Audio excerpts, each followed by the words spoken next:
원래 이 12월은 아이들하고 그림책을 좀 읽고 싶어서 준비한 시간인데요. 하면서 우리 어른들도 같이 또 우리 그림책 그러면 되게 유치하게 생각하는데요. 그림책 안 유치하죠? 동화 작가를 꿈꾸신 우리 예, 그림책이 굉장히 안 유치합니다.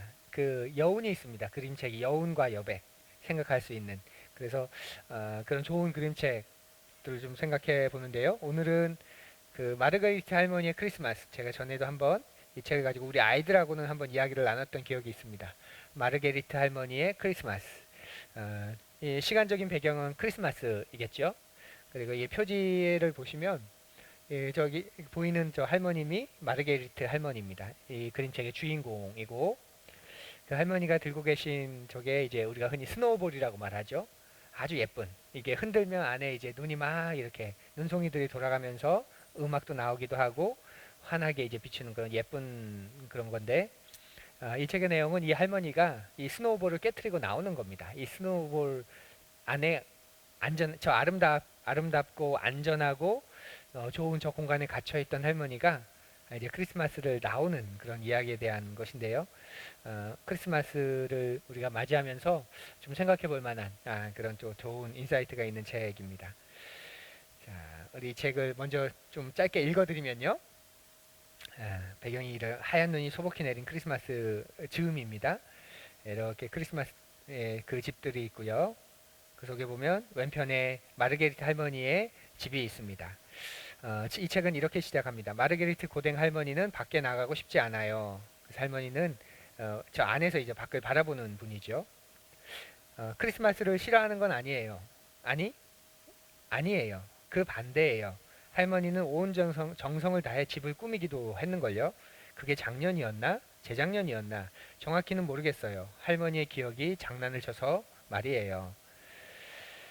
할머니는 창문에 크리스마스 화환을 걸었던 게 기억나요. 그 일로 완전히 지쳐버렸죠. 그래서 지금은 화환을 1년 내내 걸어두고서 크리스마스 무렵에만 화환에 불을 켜요. 할머니가 버림받았다고 불쌍하다고 생각하면 안 돼요. 그와는 거리가 멀어요.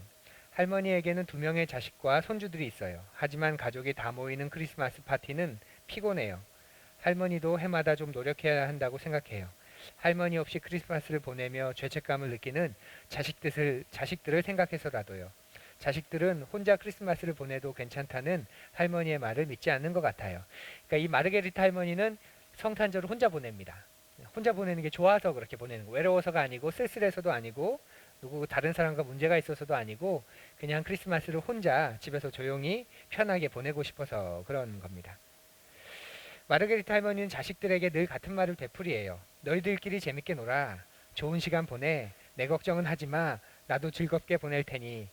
할머니는 거짓말을 하는 게 아니에요. 자식들이 잘 사는 모습을 보는 게 즐겁지요. 전에는 할머니도 크리스마스 이브에 온 가족을 초대했어요. 카나페를 만들고 칠면조를 굽고 감자 피레와 초콜릿 비슈 드 노엘 늘 준비했지요.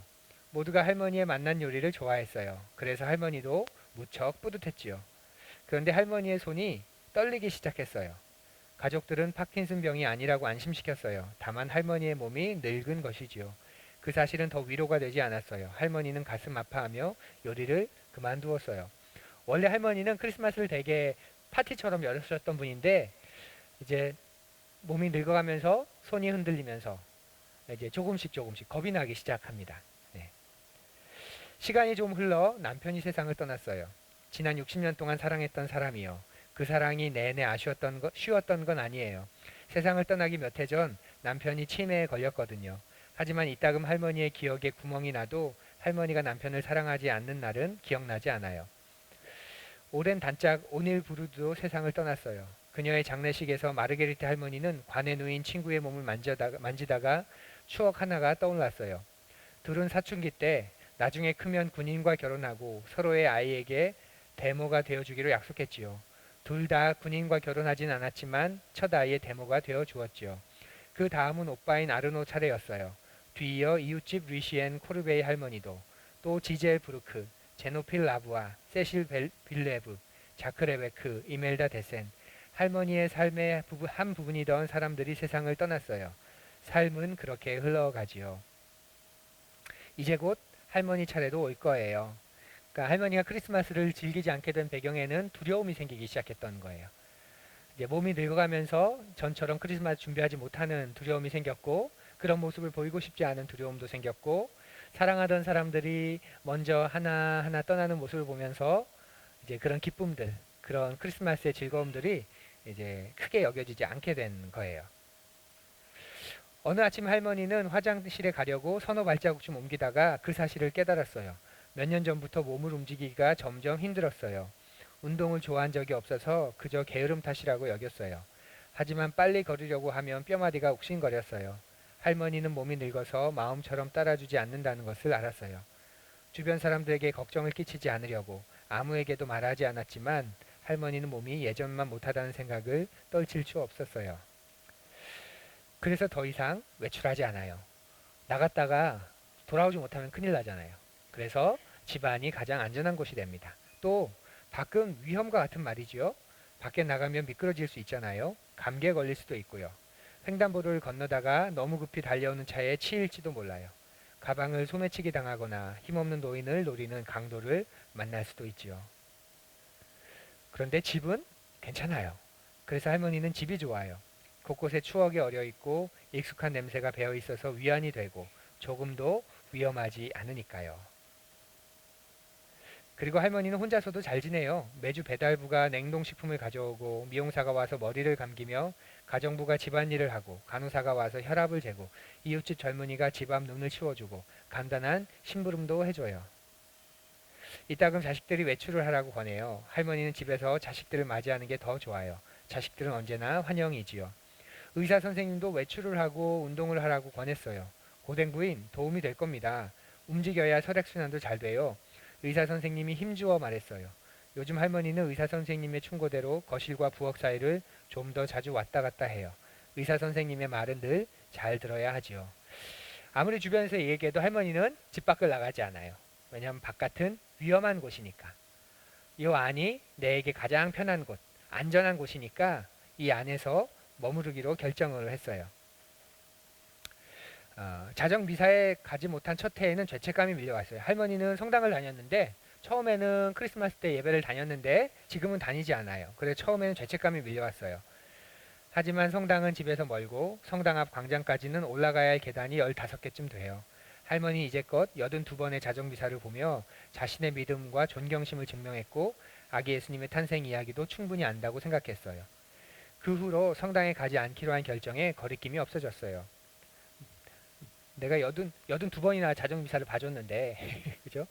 할머니는 예수님을 믿어요. 예수님은 누구보다 동정심이 많은 분이니까 할머니를 용서하실 거예요. 그래서 오늘 저녁 할머니는 지난 몇 년과 똑같이 크리스마스를 보낼 거예요. 텔레비전을 보면서 저녁을 먹을 거예요.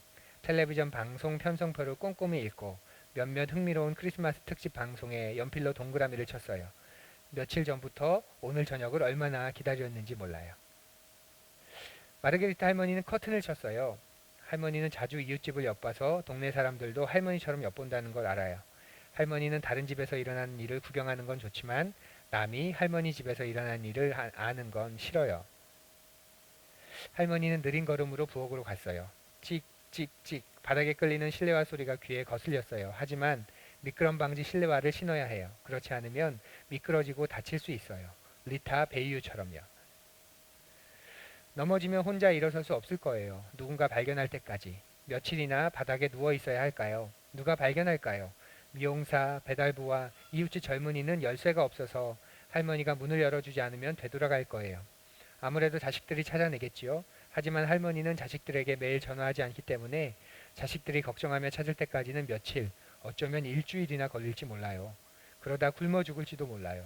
부검을 해서 어찌된 일인지를 알게 되면 자식들은 죄책감에 시달릴 거예요.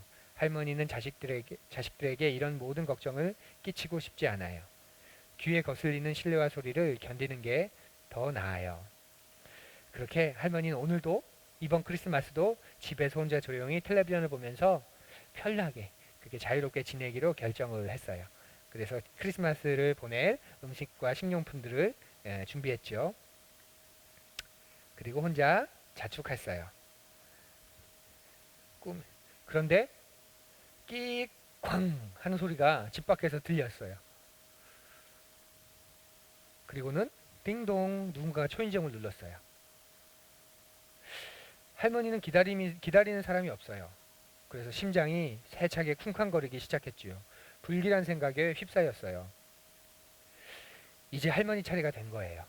아, 내 친구들을 데려간 그 하나님의 천사가 나를 데려왔구나. 아, 이렇게 생각했나 보죠. 하지만 할머니는 준비가 안 됐어요. 밖에서 목소리가 들렸어요. 할머니는 커튼을 살짝 젖혀 밖을 흘깃 엿봤어요. 자동차 한 대가 차도에서 벗어나 쌓인 눈더미에 박힌 것 같아요. 차 안에는 여자와 아이 2명이 있어요. 그러니까 할머니 집 현관에 서 있는 남자는 아마도 아이의 아빠일 거예요. 공포에 떨 이유가 없어요. 그래도 마르게리타 할머니는 겁이 났어요. 혹시라도 할머니 집을 털려고 작정한 악당 가족이면 어떡해요? 할머니는 심장이 고동쳤어요. 문을 열고 싶지 않아요. 위험을 무릅쓸 수 없어요. 신문에 자주 나오는 일이잖아요. 그것도 아주 자주 말이지요. 할머니는 그렇게 순진하지 않아요. 모르는 사람에게 덜컥 문을 열어줄 수 없어요. 할머니는 일단 진정하기로 했어요. 숨을 가다듬었어요. 이렇게라도 긴장을 풀지 않으면 심장마비가 올지 몰라요. 결국 할머니는 괜히 넘겨짚지 않고 도와주기로 했어요. 문 손잡이를 돌렸어요. 남자는 견인차를 불러야 하니 전화를 좀 쓸 수 있는지 공손하게 물었어요. 할머니가 어떻게 했죠? 전화기를 가져다가 문 앞까지. 통화를 끝낸 남자는 감사하다고 인사한 뒤 차로 돌아갔어요. 마르게리타 할머니는 문을 닫으며 아무 탈도 없었다는 것에 마음을 놓았어요. 드디어 거실에 가서 크리스마스 특집 방송을 볼 수 있어요.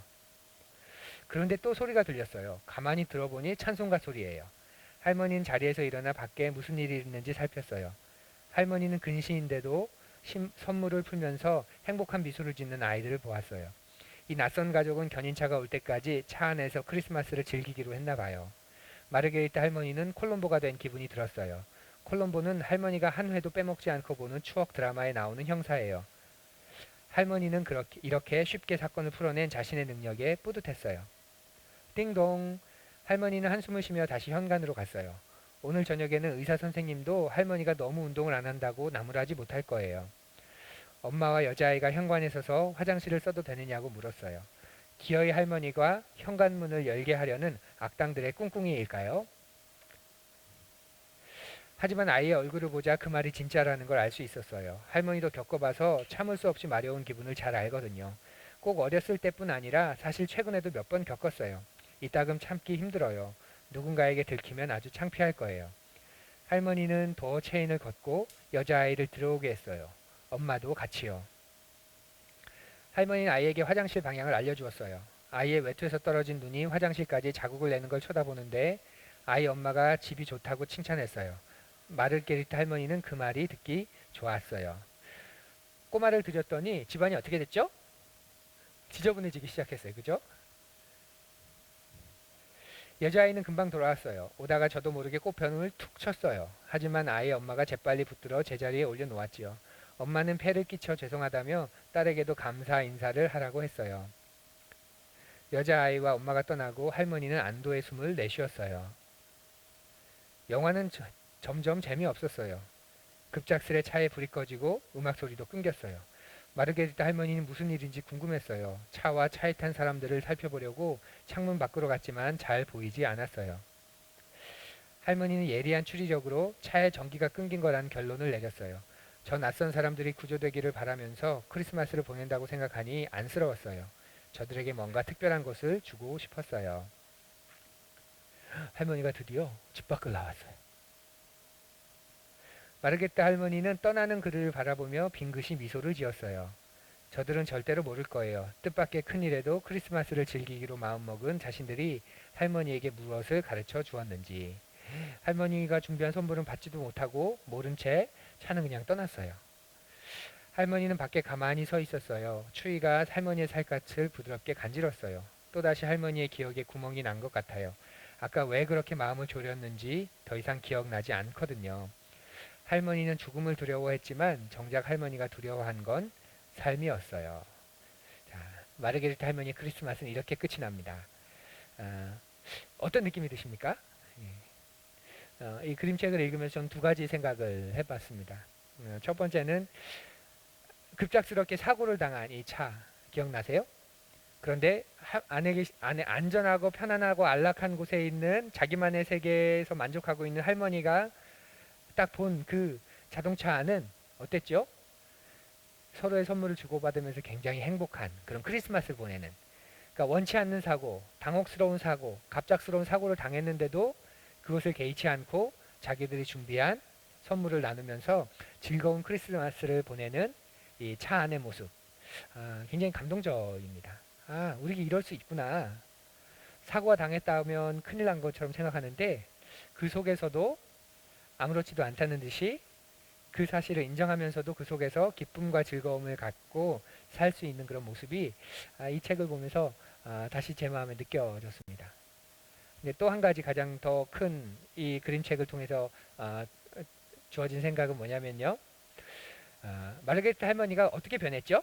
얘들아, 마르게트 할머니가 집 밖에서 나오지 않은 할머니가 나왔어. 어떻게 나오게 된 배경이 뭐지? 누군가가 이 할머니의 삶에 침범한 거야. 그쵸? 나 혼자 조용히 있으려고 하는데 누군가가 그 내 삶에 침범해서 들어온 거야. 근데 그렇게 침범해서 들어왔더니 어떤 일이 생겼냐면 이 할머니가 그 일로 인해서 더 자유롭게 된 거예요. 더 다른 세계, 더 넓은 세계로 나가게 된 거죠. 어, 우리는 다른 사람이 우리의 인생에 들어오는 것을 굉장히 싫어합니다. 침범하는 것을 불청객처럼 여기죠. 그냥 가만히 놔줬으면 좋겠어. 내 삶을 좀 침범하지 않았으면 좋겠어. 내가 필요하면 내가 너의 삶으로 들어갈 테니 내 삶에는 좀 들어오지 않아줬으면 좋겠어. 내 시간은 좀 건들지 않았으면 좋겠어. 우리도 마르게리타 할머니처럼 그냥 우리의 세계에 만족하면서 우리의 세계에 좋아하면서 편안해하면서 그냥 이 세계를 누리면서 살아가는 게 우리인데요. 그런 세계에 한 생명이 침범합니다. 그러면 그 생명이 깨어나게 되는 거죠. 또 다른 세계로. 근데 하나님도 때로는 우리 삶을 침범하는 거 우리가 싫어하지 않나요? 하나님 좀 내 삶을 가만히 좀 놔두시지. 자꾸 뭐 헌신해라, 순종해라. 이게 나의 뜻이다. 너 이 길을 가면 좋겠다. 어, 하나님도 우리 삶을 침범하는 걸 우리가 싫어합니다. 근데 성탄절은 어떤 날이냐면요. 죄와 사망으로 달려가던 이 세상에 하나님이 침범하신 거예요. 두시고 가만히 놔두시던 이 세상을 더 이상 놔두면 안 돼서 더 이상 사망으로 달려가는 것을 보지 못하셔서 이 세상 안으로 하나님이 침범하신 사건, 그게 바로 성탄절입니다. 성탄절은 하나님의 침범입니다. 우리 인생을 들어오신 하나님. 그분의 침범 때문에 삶이 바뀌었잖아요. 목적이 바뀌었고 바라보던 가치관이 바뀌었고 기쁨과 소망과 즐거움의 기준이 바뀌었고 또 그 절망과 실패와 좌절의 그 내용도 바뀌게 되는 거죠. 하나님이 우리 삶에 침범하심으로 이 세상에 침범하심으로 구원이 허락되었고 우리가 새로운 삶을 살게 됩니다. 그리고 하나님은 그 이후로도 수도 없이 우리 삶을 계속 침범하기를 원하시는 분이에요. 들어오기를 원하셔서 우리를 더 큰 삶으로, 더 온전한 삶으로 인도하기 원하십니다. 그런데 때로 그 하나님의 방법이 어떻게 나타나냐면 사람을 통해서 나타나는 것 같아요. 누군가를 내 인생에 들어오게 하시는 거죠. 그리고 그가 들어옴으로 말미암아 분명히 바닥은 지저분해지고 꽃병이 깨질 것 같은 위험도 있고 돌아가고 난 다음에 청소해야 되는 그런 힘듦도 있지만 그가 돌아가고 난 다음에 그로 인해서 이 할머니가 밖으로 나와서 저 하늘을 바라보며 더 이상 죽음을 두려워하는 게 아니라 자기의 삶을 두려워하지 않고 사는 것처럼 그런 우리에게 보내신 사람을 통해 우리가 더 큰 삶을 하나님 살아가도록 만들어 주십니다. 크리스마스는 그래서 이웃과 함께하는 날입니다. 하나님이 우리에게 침범하신 것처럼 우리도 다른 누군가의 삶으로 들어가는 것, 그리고 다른 누군가가 우리의 삶으로 침범하도록 들어오도록 허락해 주는 날, 그게 바로 성탄절입니다. 그래서 뭐 성탄절은 이웃과 함께, 그건 전도하라는 말이 아니에요. 뭐 성탄절은 이웃과 함께, 그래서 뭐 가서 전도해라, 예수님 탄생했다 전도해라, 그런 의미가 아닙니다. 하나님이 우리에게 들어오신 날, 그래서 우리가 빛을 본 날, 그리고 우리도 세상으로 들어가는 날, 그리고 다른 이가 우리 안으로 들어오도록 허락해 주는 날, 그게 바로 성탄절입니다. 마르게트 할머니의 크리스마스를 읽으면서 크리스마스의 가장 중요한 이야기를 이 책이 저는 담고 있다고 생각해요. 침범이라는. 올 크리스마스는 우리 서로 좀 침범해 볼까요? 서로 좀 침범하면 어떨까요? 예. 불러내고 또 찾아가고 혹은 찾아오고 혹은 연락하고 이야기하고 그러면서 또 색다른 크리스마스. 그래서 많은 교회들을 보면 일부러 성탄절 찾아가는 크리스마스를 보냅니다. 근데 누굴 찾아가냐면 사람들이 찾아갈 것 같지 않은 곳을 찾아가는 크리스마스. 왜냐하면 예수님은 거기에 분명히 계시기 때문에 그렇죠. 2000년 전에 예수님 이 땅에 오셔서 침범하신 곳, 찾아오신 곳은 헤롯 왕궁이 아니라 바리새인과 서기관들과 사두개인과 율법사들 그런 사람들의 그곳이 아니라 초원 한가운데에서 한밤중에도 양을 치는 그들에게 또 마국간에서 갓 아이를 낳고 해산하고 있는 한 여인과 그 가정에 하나님이 찾아오신 곳은 바로 아무도 찾아갈 것 같지 않은 그곳입니다. 그래서 크리스마스의 전통은 교회의 전통은 크리스마스는 찾아가는 것. 그런데 사람들이 가장 찾아갈 것 같지 않은 그곳. 그래서 경쟁적으로 그런 곳을 찾았죠. 그래서 옛날에 용산 참사가 있을 때는 용산 참사 남일당에 가서 그 매서운 바람을 맞으며 거기 유가족들과 예배를 드리기도 했고 또 얼마 전까지는 진도에 가서 팽목항에서 여전히 차가운 겨울을 보내는 사람들과 함께 하나님이 이곳엔 반드시 계시다. 하나님 나라가 이곳에서 이루어져야 된다. 그런 마음으로 그곳을 보냈습니다. 그렇게 성탄절을 보내고 난 사람들이 돌아올 때 세상이 바뀌지 않았을까요? 마음이 더 넓혀져 있었지 않았을까요? 저 육상 빌딩 뷔페에서 서울을 바라보면서 밥을 먹는 것과는 또 다른 차원의 그런 생의 모습, 삶의 모습을 보면서 오지 않았을까요? 올 크리스마스 우리가 그렇게 한번 생각해 보면 좋겠습니다. 우리 가족이 올 크리스마스 하나님은 어디에 계실까? 예수님은 어디에 계실까? 다른 곳은 몰라도 거기엔 분명히 계실 거야 할 만한 곳은 어디 있을까? 아이들에게 물어보면 뭐 롯데월드라고 할 수 있습니다. 근데 잘 이야기 한번 해줘 보시고 예수님이 어느 곳을 찾아왔는지를 알면 하나님이 어느 곳에 임재하셨는지를 알면 우리에게도 알 수 있는 법을 보여주실 겁니다.